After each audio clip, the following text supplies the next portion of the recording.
The Lord of the Mysteries has been the most hyped up anime of this season. You can't go anywhere online without seeing somebody mention how peak this show is going to be. However, with that being said, a lot of people up until recently hadn't heard of it, and that's because of what it is. Lord of the Mysteries is a Chinese web novel that ran from 2018 to 2020, comprising of over 1,400 chapters. The fact is, it's a novel. A lot of people don't like to read books, and you also tack on the fact that it's a Chinese web novel, and the reading base is going to be even smaller. And to be honest, I haven't read it either, but I have heard of it plenty of times. Lord of the Mysteries is often put into those pretentious anime and manga tier lists, where they put relatively unknown series to seem mysterious and cool to prove that they have better taste than you. However, in this case, they were right. Lord of the Mysteries is awesome.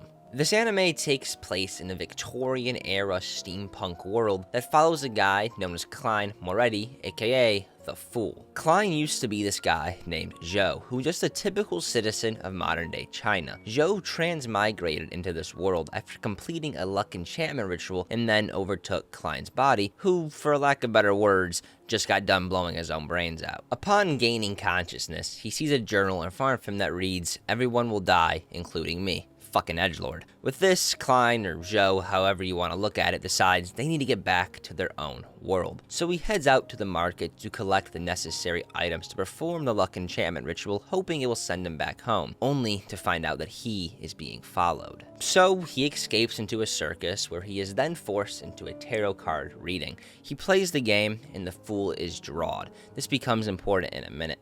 After slipping away and finally getting back home, he begins the ritual. Yet, something goes wrong. Instead of being sent back home, he is sent into this foggy realm that's disconnected from time and space. Upon entering this realm, he sees these two people doing what seems to be another ritual, and then almost instantaneously, they are also transported into here. In this realm, they look upon him like he is a god, and with a single thought, Klein is able to completely change the appearance of this place, making a shrine appear. They begin to ask him questions, and Klein leans into this godlike persona. When asked who he is, he says,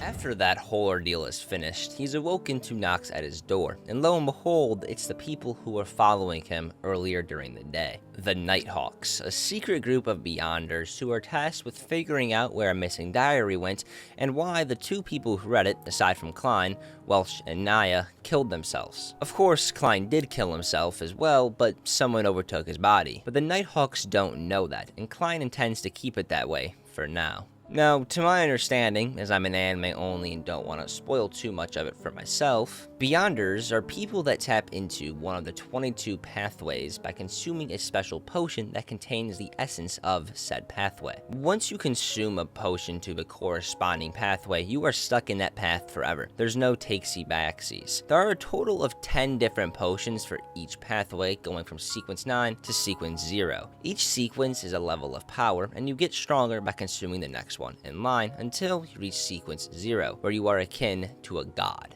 With that, I'm gonna stop talking about the plot because it's only episode 2, so the main plot hasn't been fully fleshed out yet in the anime, so anything else would just be me summarizing the first 2 episodes, and I obviously don't want to spoil the current plot points for you. But just off of that, you can already see how unique this anime is. While this show is technically an isekai, it doesn't follow any of the normal rules set for this genre. For one, he wasn't isekai'd in the traditional way. He wasn't killed by anything. He legit performed a luck-based ritual that's derived from Chinese mythology after a bad day of work, and instead of improving his luck, his conscience is transported into another universe, into a dead guy. Not really improved luck, might I add, but I'm sure later on it's going to be a very major plot point on why Zhou overtook his body and why Klein ended himself, which that is already starting to be a fairly big thing within the story, or within the anime already. And if we take another look at the power system, typically, isekais have the most generic, stale magic systems ever. Half of the time, it feels like the author went on ChatGPT and asked, "Hey,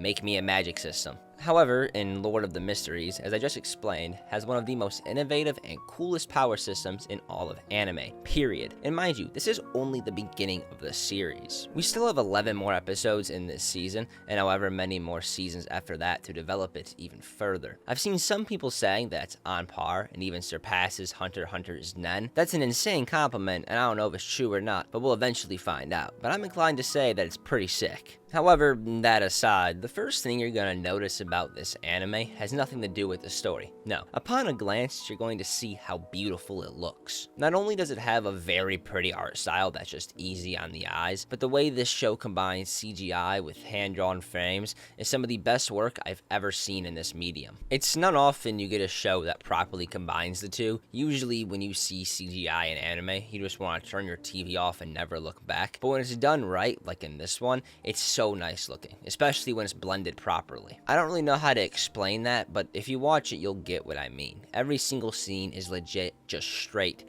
eye candy. From how fluid it is, to how cool the world looks, to how shit just sparkles. Everything looks amazing. I don't know what the hell they are feeding these Chinese animators as of late. Well, it's actually probably lack of feeding and infinite money from the government, but damn are they cooking. Straight movie quality. And what adds to that even more is the setting. This anime blends Lovecraftian horror with steampunk, all set in a Victorian era world. On paper, that sounds like you just threw a bunch of random ideas together that couldn't possibly work, yet it does. The Lovecraftian horror comes from when Beyonders can't control their powers and transform into these otherworldly looking monsters, and from what I've read online, it seems that every deity and whatnot looks like eldritch beasts. This anime straight up reminds me of Moriarty the Patriot if it had supernatural powers, gods, and monsters. There's not another anime out there that I can think of that hits all of those notes. And as crazy as this may sound, I have zero real complaints with this anime.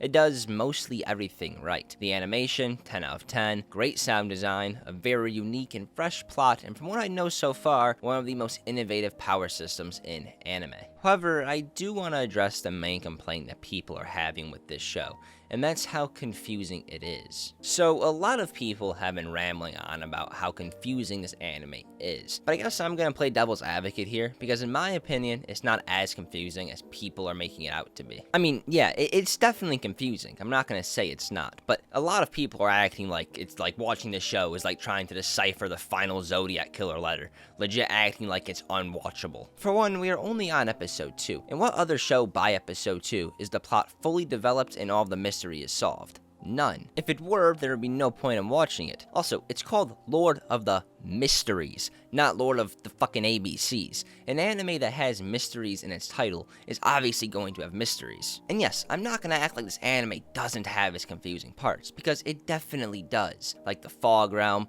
why Zhou was sent to this world in the body of a guy who just offed himself, but those are plot points.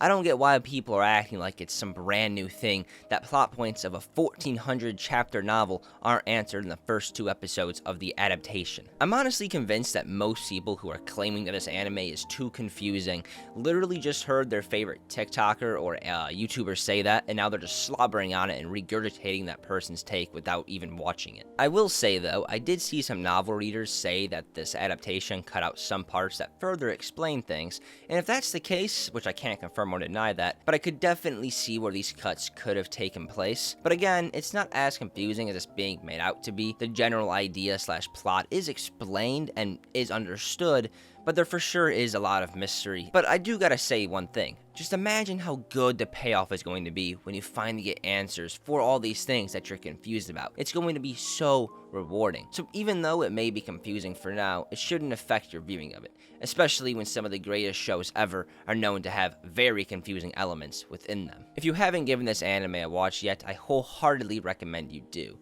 Lord of the Mysteries, in my opinion, had one of the best debut drops in a while, especially in terms of how good it looked and how unique the premise is. So, go watch it, you won't be disappointed, unless you are, and that would mean this video was pointless. But anyway, make sure to like and subscribe. I'll see y'all in the next one.